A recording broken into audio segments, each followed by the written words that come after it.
All right, I'm gonna stop. I'm gonna save my TurboGrafx Thursdays thing. Here, I'll give you guys a little taste. Here's the man, first. I'm so excited. Hit me. Here goes. Mario, Sonic, Bonk. That's the first. Do you know what that means line. in England? Like that sentence? Yep. That's why they called it the BC Kid in England, I believe. Mario and Sonic Bonk. That literally means like, them two characters are having sex. That's what that means in England. I hope there's some British people that read that. That would be great. It's like, what the fuck am I reading? Like, what is this? Evan? I didn't know you were into this shit. Bonk's Adventure. Sounds like it's like a Saturday night, right?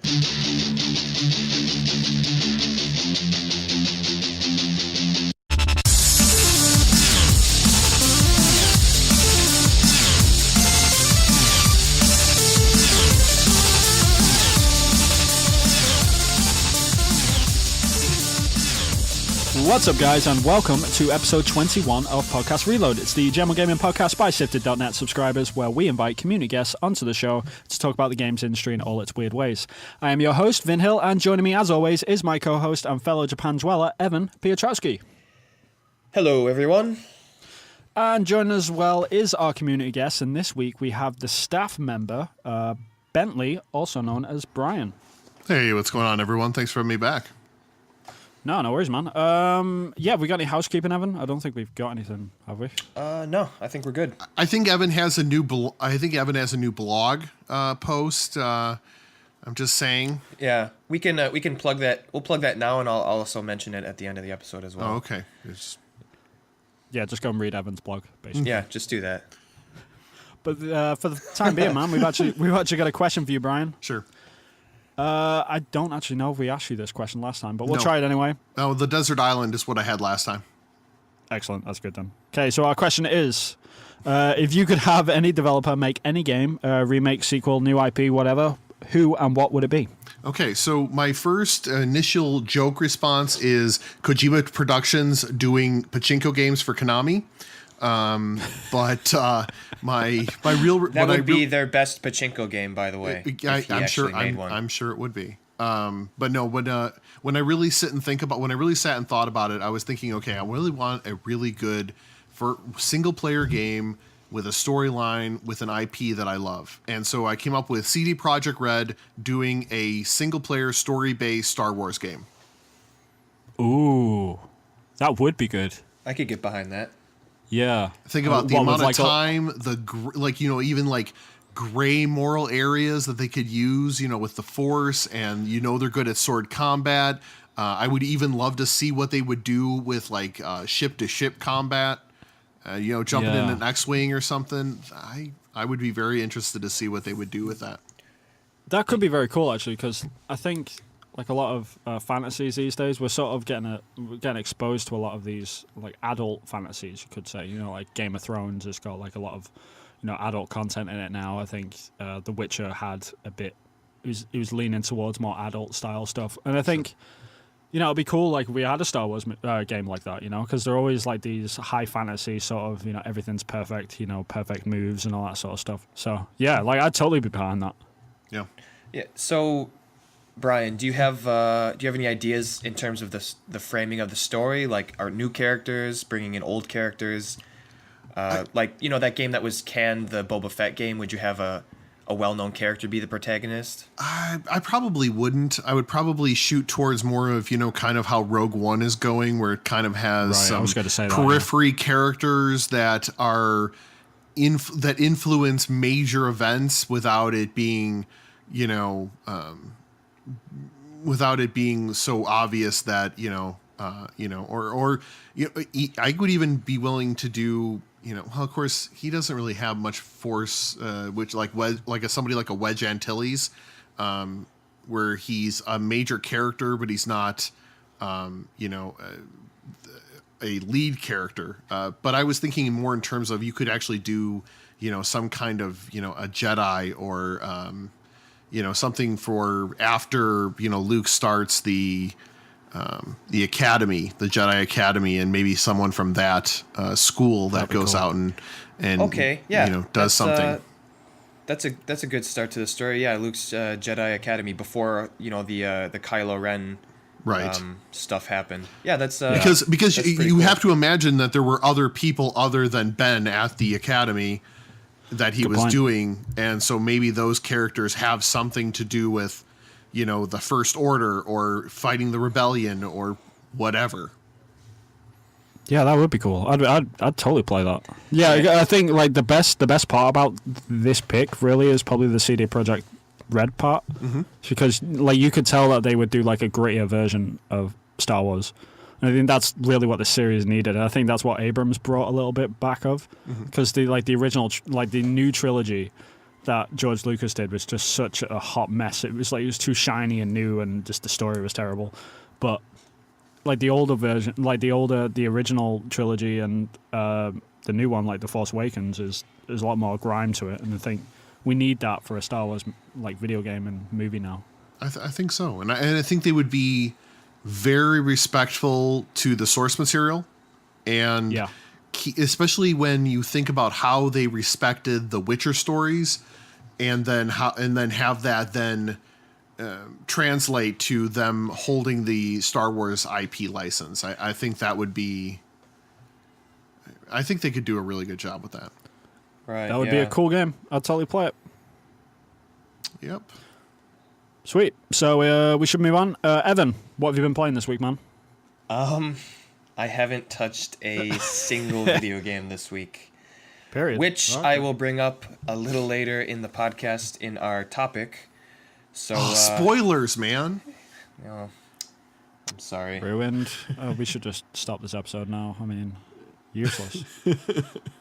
We'll move on. Brian, what have you been playing? Sure, I've been playing Rise of the Tomb Raider on PS4, the 20th anniversary sweet. edition. I played it on the Xbox One and I really enjoyed it then, but it is it really is a solid game mechanically and gameplay wise.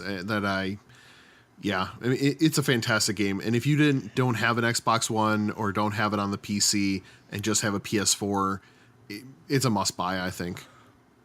Fair play. Yeah, I do want to play it. I mean, I really enjoyed the first one. I played it probably a few times, actually. I thought it was a really good sort of revamp of the series. I think it really needed it, especially after like Uncharted was sort of showing up the action adventure sort of genre. So they needed that sort of comeback. But yeah, like Rise of the Tomb Raider is definitely on my list of stuff to do. I just need to, get the old Battlefield 1 itch off me. How long is that going to take to scratch, though? I don't know, man. It depends how good the game is. It really depends how good the game is. But you like, could be a Battlefield 1 is pigeon. probably I could be. Oh, That's I the just thing. saw that today. Yeah, I'm like, wow. I Yeah. might actually play this game if this is part of the single player campaign. What? Just the pigeon mechanics sold you. I will take that game. Yes. Of all the things that you're just like, I don't know about this game. And then pigeon flight, you're like, yep, sold, done. There it Pigeon is. mini game. Honestly, if they go with the Battlefield 1 single player, if they could make it seem like, I don't know if you guys recall the original Medal of Honor on PS1. Oh yeah. But Great the game. single player story for that actually, for being a shooter, touched me in a way that I was not expecting it to. Like, I mean, I really felt that all spun off like Saving Private Ryan and stuff. Like, we Right. can actually do a serious World War II game. I suppose we should probably try and do that. So Yeah. Yeah. I mean, Well, it really pulled me into the story in a way I just was not prepared for. And if they could Right. capture that in Battlefield 1, that would be fabulous. But speaking of going back to Tomb Raider, speaking of a game that surprised me, I just wasn't expecting the reboot to be that good. Yeah, the first one was a great game. It was almost like when you first saw the game, it kind of looked like an Uncharted, and I initially thought, do we need a half-baked Uncharted game because Naughty Dog does such a good job with that series? right. And I was blown away by how fun that game was. Like I 100%ed the in-game stuff. I didn't get the platinum because there's all this multiplayer BS that I had to do. Yeah. But yeah, I don't own an Xbox, so I didn't play Rise of the Tomb Raider. But yeah, Brian, that game is very, very high on my list. I cannot wait to play it. I only have one question when it comes to Rise of the Tomb Raider, and the only thing which sort of disappointed me about the first one was like the lack of puzzle mechanics, like in the tombs and stuff. Like the tombs were so far in between. They were very short. Yeah, they're, how is that in the second one? They're kind of short, dude. Aren't there more of them though? Yes, there are. Okay. There are 9, but I've been through 8. I've been through 8 of the 9 in this playthrough, and Right. they're kind of short. Yeah, I mean that's why I love Prince of Persia so much compared to like Assassin's Creed or whatever. Just like the whole puzzle mechanics. And we were talking about this either last week or the week before, but just I miss that action adventure sort of puzzle mechanic to games. That's why Eco is one of my favorite games. That's why I'm really looking forward to Last Guardian as well. Same thing. Yeah, world traversal puzzles. Yeah. They need to bring some of that stuff back. Was it Assassin's Creed 2 or Brotherhood where they had the cathedrals? Assassin's Creed 2. What a Yeah, that was that like one one- of the best parts of that game. I love those. It was sections. literally one of the best parts of the game. It might have been the best part of the game. Seriously. Oh, it's the catacombs things, right? Yeah. Yep. So like you went underground and it just felt like, it was like, wow, this is like totally Prince of Persia. They're totally taking this out. Like, and it's okay, just, I need to. like yeah, it makes you're that pan shot around it, and you're like, okay, I can get up there and I'll do that, and I got to swing across that, like that stuff. I want that back. We need more games like that. I'm sick of shooting dudes in the head on desert islands. Like that doesn't make sense. Like I want to traverse around them. I don't want to shoot dudes. So yeah. Yeah, I mean, in Rise of the Tomb Raider does give you some opportunities to go around people and it tells you straight out, you can either sneak through the village or shoot your way through the village. And I kind of did a little bit of both. So I'd go around a few guys, and then I'd be like, there's 3 guys together. I have a triple shot. Ding, ding, ding. And 3 guys are going down. And you're like, Right. I'm awesome. Right. You know, but I mean, at that point, I'm 75% through the game, and I have most of the skills, or many of the skills by this point, and I'm like, I can be a badass. I'm gonna be a badass. Twink, Right. arrows in the head. Yeah, that's what I'm looking for. Definitely. Yeah. I mean, like Uncharted 4, that was one of the best things about it. Like one of the big surprises as well. Like it was in the previews and stuff, so I'm not spoiling anything. But like most of the sections, you can actually stealth through them now. Like you don't have to like go in all guns blazing like standard Nathan Drake. You can actually stealth through areas now, Yeah. and it's a totally different dynamic to the game. And yeah, we need more stuff like that, man. We need more traversal puzzle mechanics. Absolutely. Awesome. All right, so, Vin, so Vin, what are you playing? there you go. This week I've been playing a couple of things actually. I've started Darkest Dungeon on the Vita. That game intimidates me to no end. Yeah, it's pretty intimidating, especially when you're just walking through a corridor with your 4 dudes that you've named and you've sort of gotten attached to, and then suddenly like a trapdoor opens and one of them just dies. It's like, what? And it's like it's permadeath as well. It's like XCOM. And you have like a little funeral area where your dudes are dead and stuff. It's like, oh my god, this is brutal. But it's savage, man. It's a lot like, it's sort of the brutality that you can find in Dark Souls. But it's a surprisingly deep RPG, and it's got so many complicated mechanics around it, but it all just works. You know, like it's very rare that much complication actually fits in the game. Like, and this game was in early access, and you can tell that they iterated on it and they listened to feedback and they got this game working. But like even the really simple good, art style is beautiful. It is a great little game. Yeah. But yeah, other than that, I've been playing a bit of Persona 4. I've just started that actually. Yeah. Yeah, I mean, it's scary at the same time. It's intimidating because it's such a long game. Mm-hmm. I mean, I've just like the last time I picked it up, like I couldn't get through the friggin' intro because the intro is like 3 or 4 hours long, just explaining the story, all the crazy mechanics behind it. But I've finally gotten into like the day by day stuff, so I'm actually playing the game now. Oh yeah. So I think my only piece of advice for you is just when you're in the dungeons, save constantly. yeah, I've heard that a couple of Just times. Like save, some people are giving me tips, like talk to like make alliances with certain people and save often. That's what I've heard. So I'm like, okay, I'll try. But it's a great game for the Vita. That's the thing. Like I've been playing it on the way to work because I have a 2-hour commute there and back every day. So I've just been playing that on the train every day, and it's been great. It's a fantastic game. Cannot recommend that higher. Yeah. Well, I mean, it's one of them games. Like it's 10 out of 10s everywhere. A lot of people talk about it. Just every time I try and play it, I'm just like, I haven't got time for this. But now I finally got it on the Vita instead. Like actually, it sort of works out. It's great. Yeah, I would definitely put it in It's been my top 5 games of all time. But I mean, if you were talking about, I would put it on par with a, Chrono Trigger, honestly. Oh wow. Okay. All right, I will hold that high standard to you, sir. So if it is terrible, I'm coming after you. Yeah, absolutely. Bring it back. Chrono Trigger is a good game. I'll come back on and you can let me have it. Shit. Right, great. Cool. So moving on, we're actually going to move on into our main topics of this week. We're going to start off with our community guest, or our staff guest, I should say, this week. The curator of Sifted. What is your topic of the week? Sure. My topic for this week is talking about gaming as a new father. So 3 months ago, I had my first child. It's a girl. Her name is Daria. And I know. There's the obligatory aw. Oh, she's so cute. I think she is. I'm a little biased. I admit that fully. But corrupt system. I know. Disclosure. Yes, exactly. I am related to the subject, so I am biased. But it was interesting because it completely, of course, everyone right off the bat, they tell you straight out, like, it'll change your life forever. And you're like, okay, right. I understand, she's going to need to eat and it's going to take priority over anything I can do.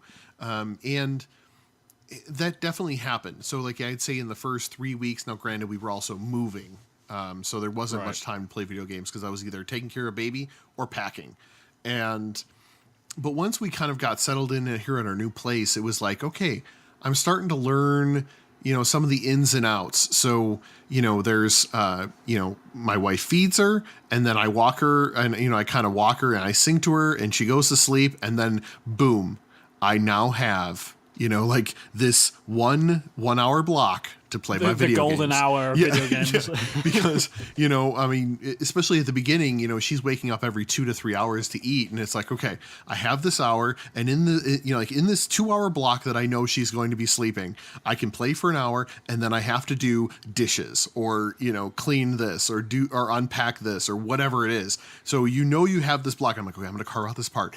And so I started playing, games that, when I know I'm going to be alone, I can play like multiplayer games. So I've been playing some Overwatch, during those times. Right. So that you have these blocks, but at the same time, you're like, okay, I'm either like, if she wakes up, then that block is gone, so you kind of have these changes in your life that sort of, completely change the way you think about how you game. And next thing on the list I put is prioritizing games. So all of a sudden it's like, okay, I got Rise of the Tomb Raider to do for a review. So that's the only game I'm playing now because I don't have time to play other games because I only have these short blocks. So I need to prioritize the games that I want to play. Right. But of course, so it's sort of like disciplining you in a way. Oh, sort of absolutely. Saying, okay, yes. You can only play one game at a time. Right. Because, it's not like, oh, okay, I'm going to play this, but I really want to play this other game for I can play this for just a bit. There is no just a bit because what ends up happening is you're playing that and you're not playing, the game you should be playing or the game that you actually wanted to play, especially if you have like phone games. Like if you have your kind of touch phone games that you play, you really have to prioritize like, okay, so I can play a touch phone game while she's sitting in my lap. Now, granted, she tries to eat the phone while I'm playing, but it was really great. I was quick side story anecdote. I was trying to text someone today and I'm trying to text them and I'm realizing that her face keeps getting closer and closer to the phone. And I'm like, why is I see you're trying to eat the phone. That looks tasty. Yeah. That's a game in and of itself. Yeah. I'm like trying to like do swipes on the phone while I'm trying to avoid her putting it into her mouth. So that makes it challenging. Brian, I have a question then. Sure. Obviously, you have these games that you're able to tackle, have a couple matches in like 20-minute span. When playing a game that is a bit bigger and takes a bit more time to get into, like Tomb Raider, like how much are you playing these games at a time, and like how do you tackle these bigger games like like a Witcher 3 or a Tomb Raider and Uncharted? Right. So one of the nice things about in like when I know she's definitely going to be asleep is when I can play multiplayer games because I can't step away. One of the nice things about a game like Rise of the Tomb Raider is that it's a single player game.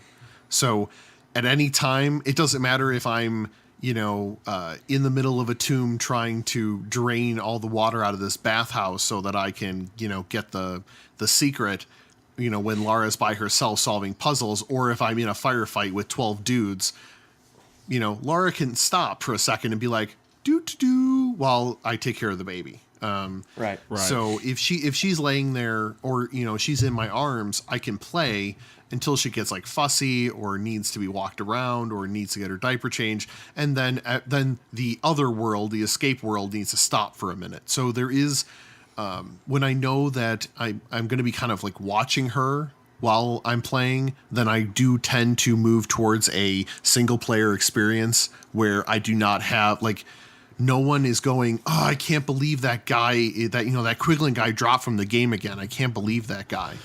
Right. So you I was going to say, I think like the best thing about this game in generation more than anything, like especially with the Vita and the PS4, like we've got like rest mode. Right. And you can just put your console on standby, and then if you turn your console back on, like it goes right back into the game where you were playing where you left off. And that's the greatest thing about Persona, like on the PS4 on the PS Vita, like I was saying before. Like if I'm at my station or my stop or whatever, I can literally just turn my Vita off in mid conversation, whatever's happening, and then when I get back on the train, like on the way home, I can instantly just push that power button. It's precisely where I left off. Right. Yeah. And that's got to be a lifesaver for you, though, right? Oh, it absolutely is because you. Surprisingly, the 3-month-old child has no concept of what patience means. And doesn't Wow, understand that is what surprising. checkpoints are or saves. Like, give me a got second, some let me teaching save to do, this. Yeah, it's like back in the day, Yeah. you're on Nintendo and like you got to go to school. You push pause, or like your mom called you for the third time to come to the dinner table. Yeah. You had to push pause and that was it. Come back and unpause the game. Yep. Yeah. So I mean, Yeah, I remember like trying to explain to my parents when I was a kid, like, oh, I need to save. And it's just like it got to that point where they started like clicking on. They were just like, this game saves automatically. And it's like, no, it doesn't. Yeah. it How many doesn't. how No, many it doesn't. times did you say that when you were a kid? By the way, I just need to Right. save. I just need to get to Yeah, right. save point. That's a new world problem, I guess. But yeah, not anymore. Thankfully. Yeah, no, and it is great. But yes, I definitely will be skewing more towards single player experiences until she gets to a point where I can put her, in a playpen or something. Like until I can cage her up. Right. Is what I'm trying to say. Not It's the goal of every parent. Yeah, clearly I'm joking, but don't Right. call anyone on me. But no, I mean, so I do tend to move towards single player experiences, or as I put as the last part, one-handed gaming. So I was playing a couple puzzle games on my computer with her just sitting on my lap because she really likes, children really like contrasting colors. So, a game that has a lot of vibrant colors is, Yeah. it helps, it stimulates them. So she can sit on my lap and go, at the colors and the gems moving or whatever, for whatever match 3 game I was playing, but it's something I can play with one hand. So say like a Diablo-esque game might also, I haven't actually played Diablo in forever, but that could also be a game that I could get back into. Yeah, definitely. You know, I mean, that's got to be helpful. I mean, at first when you brought up this subject, I was thinking, oh man, you won't be able to play like any longer games like JRPGs and stuff because they take so much to get into, and you won't be able to sit there and play anything like that. But like the more I think about it, like when I was a kid, I used to play like Final Fantasy games one-handed all the time. Yeah. Just like if I was just lying in bed or whatever, I'd just be, because all you're doing is running around really. Yeah. And the ATB system, you can play that one-handed for Oh, sure. definitely, So yeah. yeah, a lot more JRPGs are probably like. I mean, like father, Brian, so. you're a JRPG guy as well, right? Love You 'em. like your, Yep. yeah. So like if it's almost perfect. Like let's just say in a game you needed to grind for a couple hours. It's like, hey, I've got an hour it'd to be grind. perfect. I can definitely play this one-handed. So Yeah, that for sure. definitely. Yeah, absolutely. I mean, the only type of JRPG I think where it would really hurt me would be like a Tales game. because they're more. That's Right. more of an active battle system where you're actually needing to like do arts and while you're playing, you would need both hands. But yes, I Yeah, can, like Kingdom Hearts and stuff. Yeah. right. Yeah. So an action RPG you'd struggle with, but any kind of turn based or even like Vin said, like the active time battle system, you still can move back and forth easily enough. So Obviously, you said your daughter's 3 months old at this yes, point. yes. So, going forward, how is this going to affect like what games you purchase? Is it going to change the games that you purchase versus as if you were, you didn't have a child? So I will admit that I did have a slight change in my not buying habits, but in my playing habits. So there was she really likes Tummy Time, which for those who do not have children, everything Is is that like about the sequel sleep. to Bubble Bobble? Yes, it is exactly. It's Bubble Bobble 2 Electric Boogaloo / Tummy Time. Tummy Time. Okay. My brain hurts. Yeah. My brain really hurts. I have no idea what's going on right now. So just a quick overview for those who are not parents. They really want you for babies, if you're not going to be watching them, to sleep on their backs, because it helps if you don't have anything in the crib and there's nothing they can choke on, it has severe reduction of SIDS. But at the same time, they need to build the strength in their necks. So you put them on their tummies when you can watch them, and they lift their head up and look around. And so it helps that's build right. the strength of their necks. So I have done that, and I put she has a very important 3-page book that crinkles and makes noises. It also has a turtle and an elephant and what is it? A dog. A dog on one page, a turtle on the second page, and an elephant on the third page.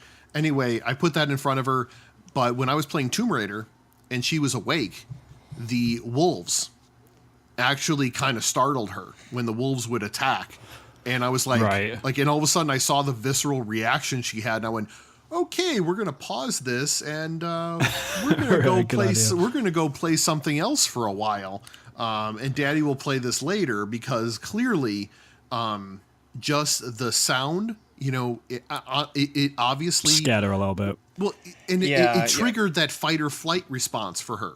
She Right. had a visceral reaction to a sound in the game. So, yeah, I in those cases, I stopped the game, I turned it off, and we went and played, whatever we did next. But so yes, there will definitely be a curbing of mature rated games. I'll still probably play them. It'll just be at a time when she will not be involved in that. Yeah, that's probably my only worry. Like when I do have a child, not really worry, but it's something I'm gonna have to take into account. Like the type of video games I play. Like as the child sort of grows up and starting to take in the information around them. If I'm playing like Battlefield 5 or whatever by that point, what are they gonna think? Like, oh my god, he's shooting dudes in the face, and that's just totally normal to them and stuff. I have to I sit there and think about that stuff all the time, because I'm sat there right now with my fiance next to me, and she knows the difference, but is a 5 or 6 year old gonna know the difference? Right. I think about that stuff a lot. Yeah, I guess for me, there's a lot of fear of normalization. So if they see you committing violence against someone else, are they going to think that's okay? Right. Yeah. They don't understand the difference between fiction and reality. If I'm playing Grand Theft Auto and I'm treating women poorly, then that normalizes for her that she is not worth it as a person because she's a woman. So those are things that I will have, that definitely will be something I will be considering what I'm playing in front of her. But, I'm sure, I know in the future we're going to be playing Lego Dimensions, or, maybe she'll want to play Skylanders or some kind of other Toys to Life or whatever, That'd be great. Whatever she wants to play. And we will do that together. I definitely see that in our future. Gaming with my daughter is going to be something that I'm dying to share with her. But it will definitely change how I game or what I play during those times when she's awake and or watching me play. I mean, right Yeah, just now, don't- she doesn't know this is flashing colors on the screen. She doesn't know any different, but she Yeah. heard it. There's no doubt about it. Yeah, just don't Yeah, for play. sure. I think the moral of the story is don't play like Gears of War 4 when your kid's like 3 and kind of like walking around the house, right? Yeah, because then when they find the chainsaw, or the Witcher 3 while you're at it. It's not what it looks like. Daddy, why are they on that horse? Yeah. as opposed to playing The Witcher and my wife coming by and going, wait, you can just get whores? Show me. Buy, pay for a whore. I want to see that now. Like, okay, honey, I'll go get myself a whore. Hold on.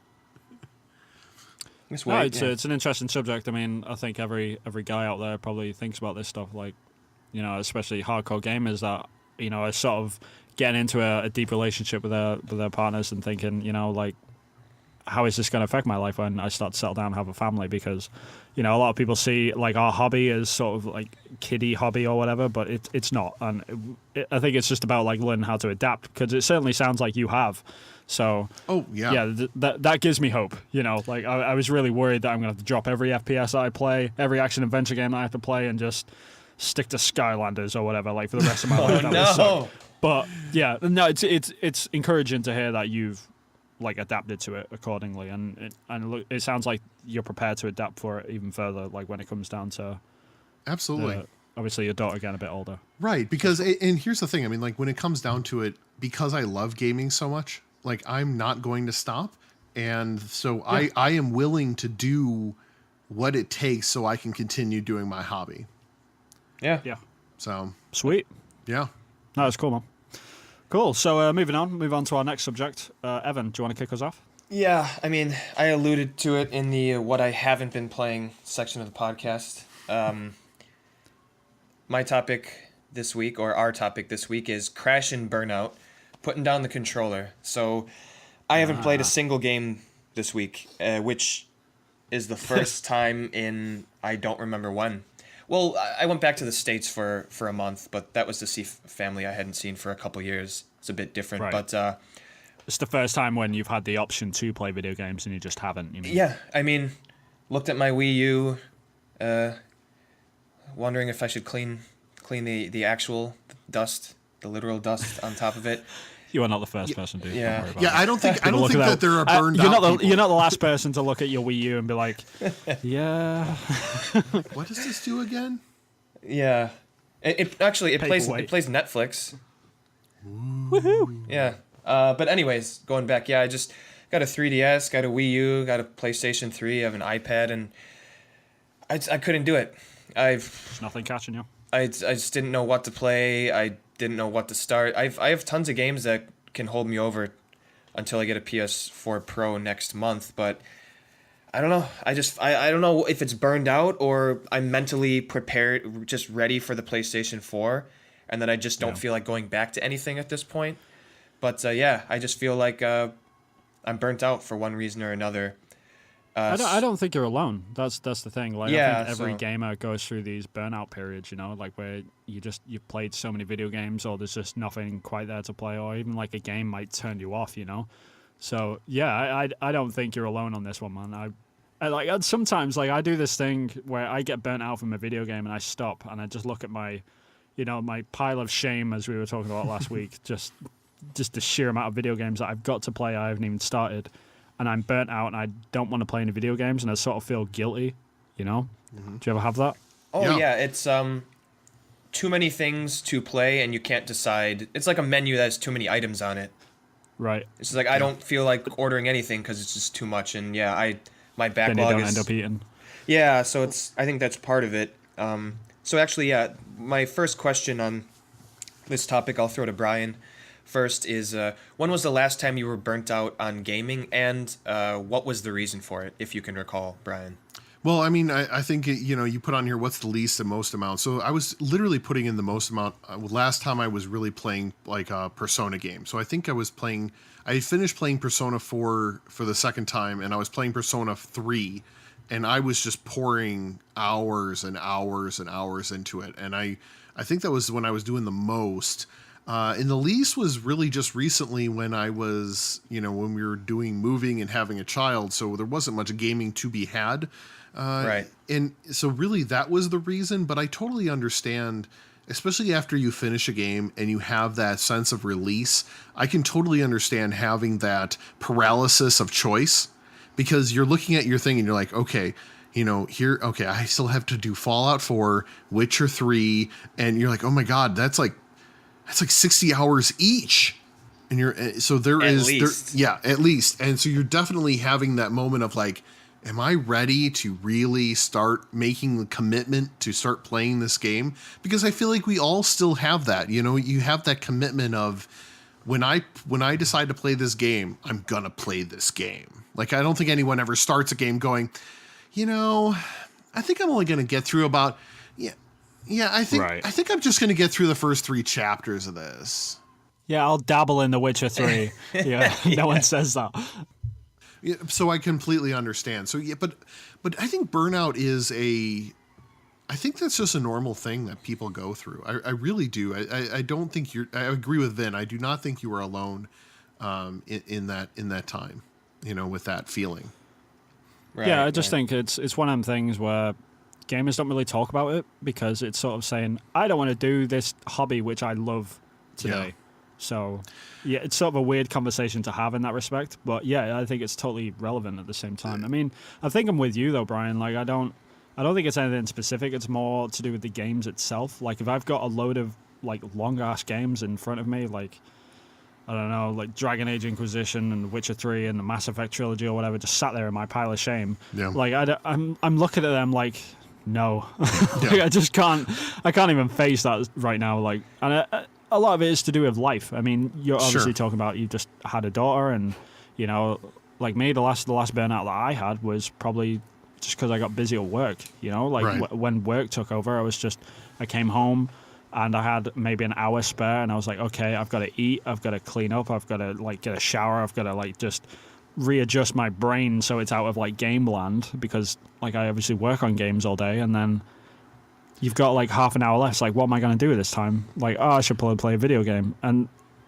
for me personally, like when you're working on video games and you come home, they say don't take your work home with you. It's that sort of, some things that you do work on, you do take it home with you. So that's probably where most of my burnout comes from. I think that one of the reasons for the rise of games like Rocket League, when you're only committing to a 10-minute, very short instance, then you're okay with that. And you're okay with even if you blow an hour playing 6 games of Rocket League, you never felt a long-term commitment of an hour to that, as opposed to, as opposed to an RPG where, like if you're going to sit down, in truth, you really need to sit down for 45 minutes to an hour. Yeah, nobody's playing an RPG for 20 minutes at a time. Right. Exactly, yeah. Yeah. So I think if my fiance is getting ready or something, if we're going out for a meal or something, obviously she takes 5 times as long as I do because woman issues, and like I'll just sit there and put a couple of games into Battlefield or Battlefront, or I'll play Call of Duty or whatever. That's probably the main reason why I love multiplayer games so much. It's just because of how little commitment I have to them. Right. Like okay, I'm just going to go in here for 20 minutes and shoot some dudes in the face. That's literally my only objective. That's all you do, and you get some fun out of it. So and at the same time, you're also building your character just by simply playing. You're getting experience points or coins or tickets or you're grinding in some way. So there is some progress. It's not like it's all throwaway. Right. Actually, Brian, you said something going back to like what causes burnout. I think you said something that this is what happened to me this time is what triggered the burnout for me is finishing a game and having to start from zero again. Like I have to choose a game and then commit to the game and then play it. And usually when I start a game, my goal is to beat that game. Sure. So then you're kind of knowing like, okay, I'm going to be putting a lot of time into this game. I don't want to just start a game and stop. My goal is to beat this game. So yeah, I beat A Link Between Worlds, and then I beat Yakuza 4. I just had the final bosses to beat.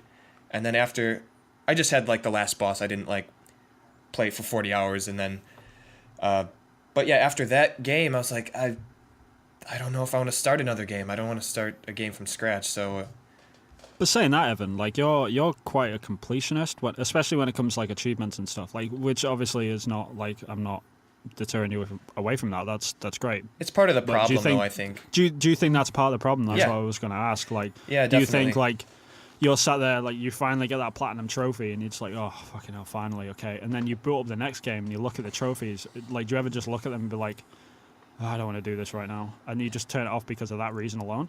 I think I'm better about trophies now. Like Yakuza 4, there's no way. It's almost impossible Right. to get all those Yeah. trophies. So but what I will do is when I start a game up, I'll look at the trophies to see if whether it's possible or not for me to get it. But Right, and you'll plan ahead. Right. I'm pretty good at knowing, like, I'm looking at it, nope, not going to do this. Or actually, I might be able to Yeah. do this, right? I can do that. But yeah, I never just really pick up a game. It's like, this game is free on PlayStation Plus. Let's see how it plays. I almost feel bad about putting a game down, even if it was free. And so Right. I think Right. that mindset is what makes me stop before I even start. And then Sure. that's what causes me to not be able to choose a game and then just say, you know what, fuck it, I'm going to put Netflix on.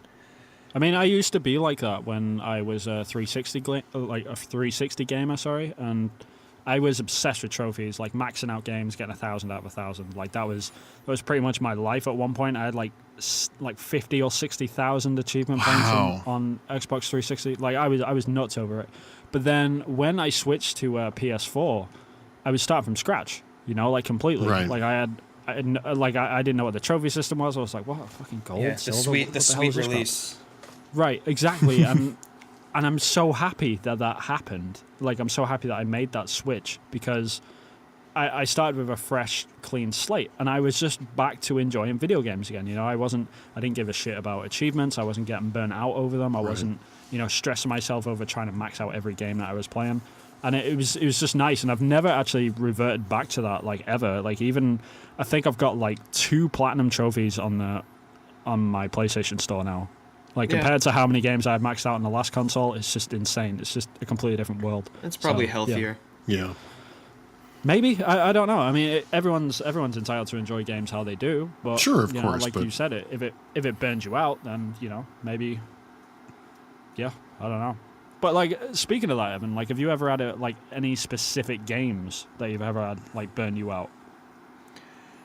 I think after I beat two games, and this is because of for how long I played them.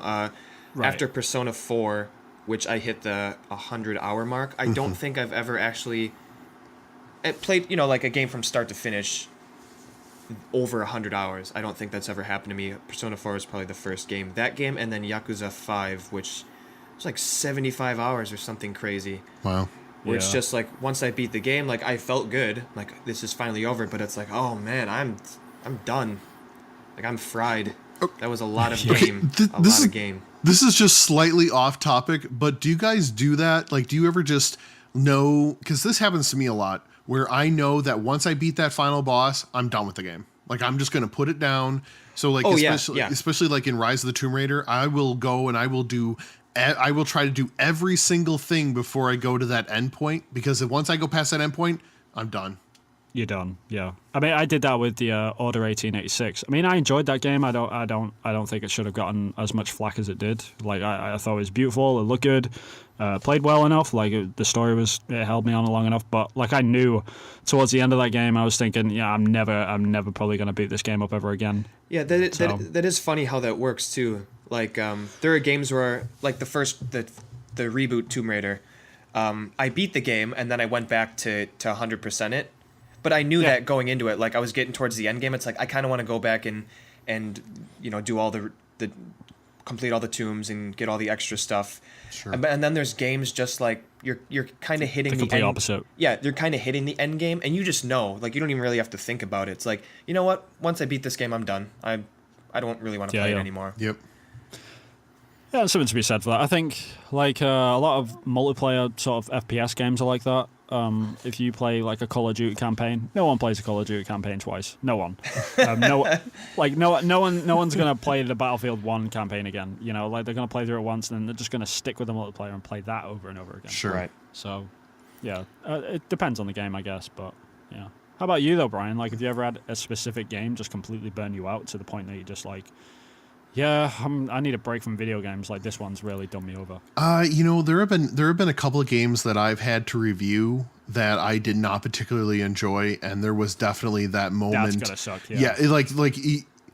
You're like, okay, or a game where you're under a serious deadline. Like they're like, okay, I sent you the code today, and it's Friday, and I need this, and this, and the review done by Monday morning, and you're like, okay, and you like put in like 10 out, like you stay up a good portion of the night on Friday and you put in 4 hours, and then you play for 10 hours on Saturday and you play for 10 hours on Sunday, and at the end of that you're just like, I don't care about video games anymore forever. Right. And by the next Friday you're back, but yes, I have had games, especially ones that I didn't particularly care for, where I'm just putting in hours and hours of it, going like, I'm not having that much fun with this game, but I really need to get through this for the review. Yeah. So when you do that and you are completely burned out at the end of a weekend, that definitely happens. When you're being forced to play a game, those are the times when I find it the most difficult. Yeah. And usually for sense. me, it doesn't really take that much time to like relight the fuse, but this time around, I think it's half like, I think I'm done with my PlayStation 3 for a while. I kind of want to move on, that type of thing. But also just, I played some really, really long games. Sure. The past couple of games I played, so taking a break.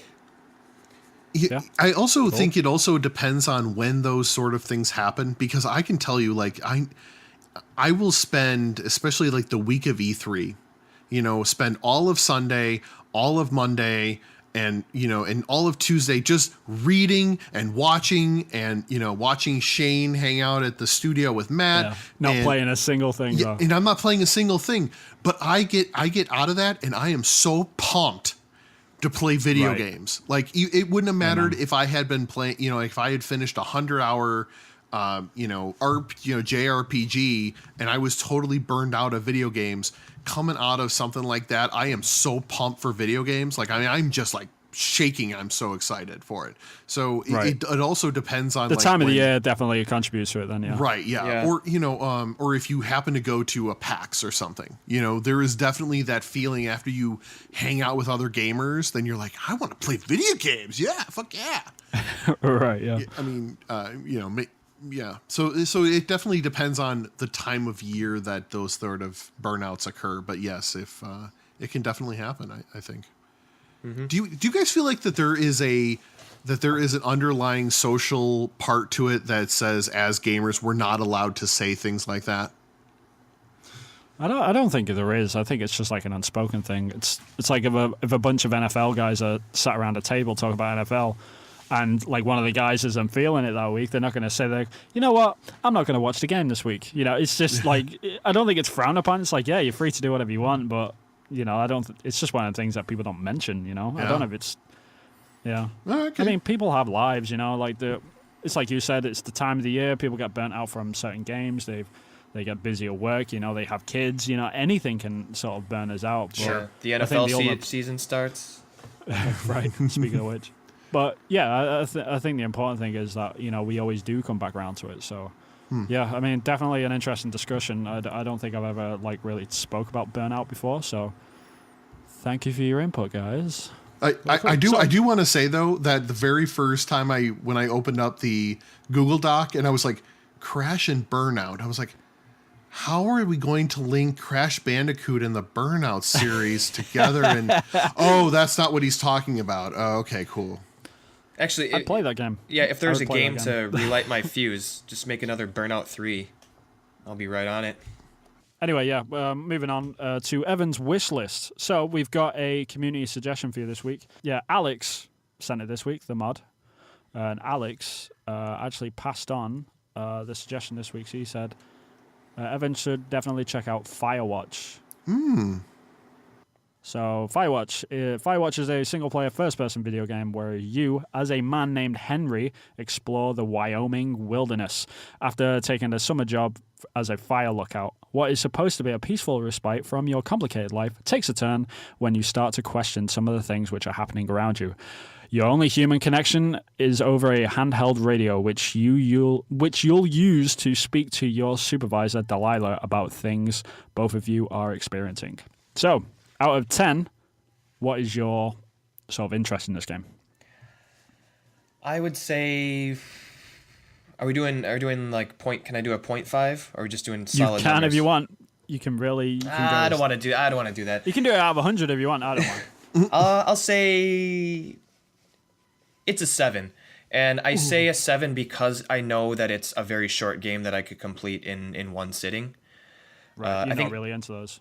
if it was a longer experience, I'd probably hold off on it. But there's so many games I want to play that are probably around like the 15 to 20 hour experience, and I think a game like Firewatch, a game like Abzu or Inside are perfect games to buffer, or perfect buffers between like longer games. Yeah, someone explained it to me once as like the mortar between the bricks. There you go. You know? There you go. Like yeah. the smaller ones. Yeah. So this is a game that I've heard really good things about, and it's just, speaking of games to get you back into gaming, it's easily digestible, where it's like I could wake up on Saturday and beat this game by noon. Right. Why not start it? It's not The Witcher, it's not it's not even Uncharted or like your Dead Space series where it's like 15 hours you could just get in and get out right away. So yeah, I'd say it's about a 7. I do like playing these walking simulators as they're called every now and then. So yeah, it's I'm interested. It's not the first game on my list, but I will be playing it probably within the first half year that I have my PlayStation 4, I'd imagine. Cool.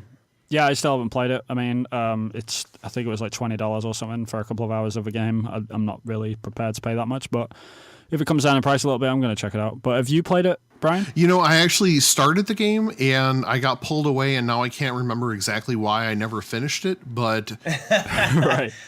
The voice acting was amazing Yeah, in the trailer. it was- that was the thing that grabbed me. that's kind of the weird thing is there was a lot of that feeling of the game was going to go in a direction that I wasn't exactly expecting it to right off the bat. So Right. that is definitely something that I was kind of like, oh, okay, well, this is really interesting. And now that's the worst part is I own the game. It's still installed on my machine. It's just I didn't do anything with it. Didn't get around to it, yeah. Yeah. No, yeah, I do want to get around to it. And didn't they announce like a movie or a TV series based on it or something? Maybe. You guys didn't see that? Yeah. It was. I think it was either a movie or a TV series. But some producer is like scooped it up and said, "Yeah, we're gonna make this." And it's like, really, Firewatch? Okay. Oh, Yeah, okay, cool. Go for it, I guess. Sure. Yeah, I can't remember, but yeah, Sure. If yeah, right. Yeah, that was my reaction. It was like, okay, you go for it, I guess. Sure. That was basically my overall reaction. But. Yeah, Firewatch. Sure. So 7 out of 10 from Evan. If you do have a game that you think that Evan needs to check out, then you can just message me on Sifted. Make sure you do message me. Don't comment because obviously I want it to be a surprise. Just message me, let me know, and I'll give you a call out on the podcast and what game Evan should check it out. That's what I did. Cool. That's what you did. That's what I did. Oh, you did? Okay, good. You did. I've actually got one set for Brian, but I didn't want to say that one out because you're here, and yeah. And you could be like, hell no, I'm not playing that shit. Exactly. Like he's probably 10 out of 10. like, yeah, Love it. that sounds like Can't shit. wait. I don't want to play that. Okay. Yeah. Alex also suggested a second one, which was a super obvious one because we've spoken about it like multiple times, and it's blatantly obvious that you're going to get it. Uncharted 4. Which is Uncharted 4, Yeah. exactly. Like he brought that up, and I was like, Never heard of it. yeah, that's not even worth mentioning. So like, if you are going to message me, don't come up with No, Uncharted 4, that's my 10 out of 10 first game I'm picking up with right. with my Like Pro, that's so. yeah, exactly. So totally useless pick. So yeah, make sure you do yeah, message me. Alex. You useless. Yeah, Alex but he did give a second one because did. he probably knew as well. He was probably started thinking, it's probably an obvious one, so I'm going to give him Firewatch as well. So yeah, Firewatch. Okay, cool. So we are skipping content call-outs this week because of Evan's wish list, which is only going to be last until the end of the year. I'm going to carry on with them because, I think they're cool little insights, especially because other people might listen to it and be like, oh, yeah, I do want to check out that game as well. So, sweet. So coming up to the end of the podcast, of course, I want to say a massive thank you to our staff guest taking time out away from his parenting duties to come and join us on the podcast. So thanks a lot, Brian. We really appreciate it. Dude, it was awesome. Thanks for having me. No, anytime. Brian, what is your Twitter handle and any sign-offs, any plugs or anything that you've got, man? Sure. You can find me on Twitter as Quiglin. That's Quiglin, where I sometimes talk about politics, video games, and of course every day is #DailyDaria, which is a picture of my again biased cute little daughter Daria in different crazy things that she does, just cute little things she does during the day. And like if you want, eating phones, there's no or trying to eat phones. Yes, there's no ones of the phone actually in her mouth because then that there's no picture.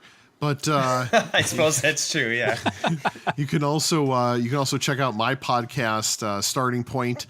It is at shoutengine.com/starting point. Cool. Is that on iTunes? It is also on the iTunes and TuneIn and Google Play podcasts, which is kind of brand new in the recent comparatively to everything else, but it's also on the Google Play's podcasting thing. So sweet. Yeah, a lot of people I've had actually a couple of people ask me if we're on Google Plays, and I still haven't gotten around to actually looking into that. So it's really not difficult. Cool. So yeah. Sweet. Yeah, okay, we'll probably get on that soon. Evan, Twitter handle, any goodbyes you got? All right, you can find me at the stand user on Sifted, Giant Bomb, and Twitter. And my little goodbye thing is I just posted a blog on Sifted. For the past 2 weeks, I've been doing a TurboGrafx 16 Thursdays, even though today's Saturday, but whatever. Solely so I can get the blog achievements on Sifted. I like the honesty. Yeah. I mean, that's my motivation for doing it. I'm not a writer, but I try to put enough content in there. They're very short. I didn't want the stuff to be too long. So just quick hits on TurboGrafx 16 games that I loved playing when I was a kid. And, obviously I've talked about the system before, but it didn't get the notoriety, the success that it deserved in the States and in other Western territories. So if you've never heard of these games, which some of you probably haven't heard of, check out the blog. You can read a bit about it, watch some videos, look at some screenshots. Yeah, like this week's choice is Bonk. Adventure. The adventure Bonk's of Bonk. Adventure. Yep, Bonk's I'm sorry, Adventure. but like in the UK, it just means that you're Bonk. Yeah. It means exactly what you should, think it means. Yeah, say no more. Yep. Cool. So you can find me on Twitter. I'm at Vin Hillart. You can find me and some of my finger paintings on there. I actually just posted up a series, like a zombie series. It's about some dude. It's like basically 6 pieces of art where it's just like some dude at work on a normal day, and it shows him like turning into a zombie and how he decays through time, sort of thing, for over like 100 days or whatever. So go and check that out. I've just posted that up pretty much yesterday. You can also find me on Sifted, and that's about it. I don't really hang out anywhere else apart from Facebook, just bitching about politics. I won't say which side because people are talking about that. So, yeah. Yep. But anyway, I just want to say a massive thank you to all our listeners tuning in. If you do want to be on the podcast, make sure you message me or Evan on sifted.net and ask us to be on the show, and we'll try and get you on as quick as we can.